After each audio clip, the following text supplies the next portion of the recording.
بسم اللہ الرحمن الرحیم۔ السلام علیکم ورحمۃ اللہ وبرکاتہ۔ رب اشرح لی صدری ویسر لی امری واحلل عقدۃ من لسانی یفقہوا قولی رب زدنی علما اللہم فقہنا فی الدین۔ آج میں آپ سے جس ٹاپک کے بارے میں بات کر رہی ہوں وہ ہے رجب اور شب معراج۔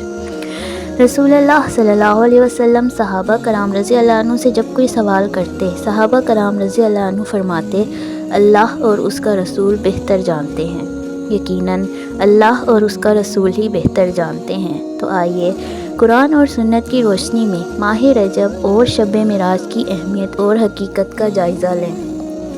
رجب اور شب معراج۔ رجب اسلامی کیلنڈر کے حرمت والے مہینوں میں سے ایک ہے، جسے رجب المرجب بھی کہتے ہیں۔ رسول اللہ صلی اللہ علیہ وسلم نے فرمایا، سال 12 مہینوں کا ہے، جن میں سے 4 حرمت والے ہیں، 3 پے در پے ذوالقعدہ، ذوالحجہ اور محرم، اور رجب جو جمادی الاخر اور شعبان کے درمیان ہے۔ عربی میں رجب کا معنی ہے تعظیم کرنا، اور مرجب معظم کے معنوں میں آتا ہے، یعنی عظمت والا۔ اس کو رجب مضر بھی کہتے ہیں۔ مضر عربوں کے ایک قبیلے کا نام ہے جس نے دور جاہلیت میں خاص طور پر اس ماہ کی حرمت کا اہتمام کیا۔ اسی نسبت کی بنا پر اسے ان سے منسوب کر دیا گیا۔ اسلام سے قبل دور جاہلیت میں قتل و غارت عربوں کا مشغلہ تھا، لیکن جو ہی حرمت والے مہینے آتے تو ہتھیار اٹھا دیتے، لہٰذا رجب کے بارے میں قبل از اسلام جاہلی عرب کہا کرتے تھے، رجب وہ ہے جو تیز ہتھیاروں کو اتار دے۔ بحیقی کی روایت میں آتا ہے کہ جاہلی لوگ ان مہینوں کا احترام کرتے، خصوصاً رجب کا، اور اس میں جنگ نہ کرتے اور بتوں کے نام پر جانوروں کی قربانی کرتے۔ لیکن اسلام نے اس ماہ میں کسی خاص عبادت کا حکم نہیں دیا، تاہم گزرتے ہوئے وقت کے ساتھ اس ماہ میں عبادت کے مندرجہ ذیل طریقے رواج پا گئے۔ نمبر 1، قربانی کا اہتمام۔ اس ماہ میں کچھ لوگ قربانی کرتے ہیں، جو کہ دور جاہلیت کی رسم ہے۔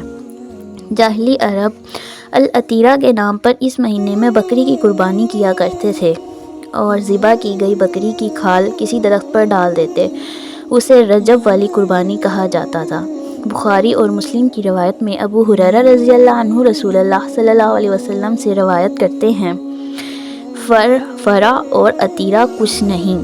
اونٹنی کا پہلا بچہ جو بتوں کے نام پر ذبح کیا جاتا فرا کہلاتا تھا۔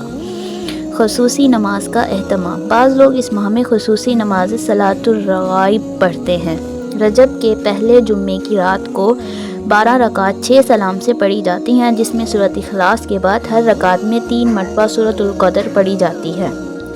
یہ بدعت 4 صدی میں شروع ہوئی، جس کی کوئی اصلیت نہیں۔ امام ابن تیمیہ رضی اللہ عنہ رحمۃ اللہ علیہ لکھتے ہیں کہ تمام علماء نے اجماع کے ساتھ اس نماز کو موضوع کو من گھڑت قرار دے دیا۔ عمرے کا اہتمام۔ لوگ اس ماہ میں خصوصی طور پر عمرے کا اہتمام بھی کرتے ہیں، جبکہ قرآن و حدیث سے اس بات کا کوئی ثبوت نہیں ملتا کہ آپ صلی اللہ علیہ وسلم نے اس ماہ میں عمرہ ادا کیا ہو، بلکہ حضرت عائشہ رضی اللہ عنہ نے اس موقع پر بھی ایک تردید کی ہے۔ عروہ بن زبیر رضی اللہ عنہ سے روایت ہے کہ میں نے عائشہ رضی اللہ عنہ سے اس کے بارے میں پوچھا تو فرمایا، رسول اللہ صلی اللہ علیہ وسلم نے رجب میں کبھی بھی عمرہ ادا نہ فرمایا۔ روزوں کا اہتمام۔ بعض لوگ اس ماہ میں خصوصی روزوں کا اہتمام کرتے ہیں۔ صحیح روایات سے پتہ چلتا ہے کہ آپ صلی اللہ علیہ وسلم نے کبھی مسلسل 3 ماہ رجب، شعبان اور رمضان روزے نہ رکھے اور نہ اس کی تاکید کی۔ بعض لوگ 27 رجب کا روزہ رکھتے ہیں اور اس روزے کو عام دنوں کے روزوں سے افضل سمجھتے ہیں۔ متعدد احادیث سے نبی کریم صلی اللہ علیہ وسلم کا مخصوص دنوں یا تاریخوں میں نفلی روزوں کا اہتمام کرنا ثابت ہے، جیسا کہ ایام بیض میں ہر قمری مہینے کی 13، 14، 15 تاریخ یا ہر سوموار اور جمعرات کو، ذوالحجہ کے ابتدائی عشرے میں 9، 10 محرم کو، یا پھر کثرت سے ماہ شعبان میں۔ ان تمام کے بارے میں صحیح اور مستند احادیث ملتی ہیں، لیکن 27 رجب کے روزے کے بارے میں کوئی روایت نہیں ہے، لہٰذا اگر کوئی خصوصی طور پر اس دن کا روزہ رکھتا ہو تو اس کا روزہ تو ہو سکتا ہے، مگر یہ عمل مسنون نہیں ہوگا بلکہ بدعت شمار ہوگا۔ قرآن کریم میں ارشاد ربانی ہے، یا ایھا الذین آمنوا لا تقدموا بین یدی اللہ ورسولہ، اے لوگو جو ایمان لائے ہو، اللہ اور اس کے رسول سے آگے نہ بڑھو۔ عمر رضی اللہ عنہ اس ماہ میں نہ صرف یہ کہ روزہ رکھنے سے منع کیا کرتے تھے بلکہ لوگوں کے ہاتھوں پر ہاتھ مار کر مجبور کرتے کہ وہ روزہ توڑ دیں، کیونکہ ماہ رجب کی تعظیم اور اس میں روزہ رکھنا دور جاہلیت کی رسم تھی۔ البتہ اگر کوئی شخص بطور عادت ہر ماہ چاند کی 13، 14 اور 15 تاریخ یا پیر اور جمعرات کو رکھتا ہو، اس ماہ میں بھی رکھ سکتا ہے۔ 22 رجب کے کنڈوں کا اہتمام۔ 22 رجب کو کنڈے بھرنا بطور رسم رواج پا چکا ہے۔ اس رسم میں کسی منت کے پورا ہونے پر حلوہ پوری اور کھیر وغیرہ پکائی جاتی ہے۔ تاریخ کے مطالعے سے یہ بات سامنے آتی ہے کہ اس رسم کی ابتدا 1906 میں امیر مینائی کے خاندان سے ہوئی، جو ہندوستان کے شہر سے تعلق رکھتا تھا۔ اس رسم کا مقصد امام جعفر رحمۃ اللہ علیہ کی روح کو ایصال ثواب پہنچانا تھا، حالانکہ اس بات کا تعین نہیں ہو سکا کہ مذکورہ امام کی پیدائش یا وفات ماہ رجب میں ہوئی تھی۔ اسلام میں کسی بھی برگزیدہ شخصیت کی پیدائش کے دن خوشی منانے یا خصوصی صدقہ اور خیرات کی کوئی گنجائش نہیں ہے۔ علاوہ ازیں کنڈوں کا نہ قرآن و سنت میں ذکر ہے، نہ ہی صحابہ کرام رضی اللہ عنہ، تابعین یا تبع تابعین کے زمانے میں اس کا کوئی ثبوت ملتا ہے۔ تو اصل دین کیا ہے؟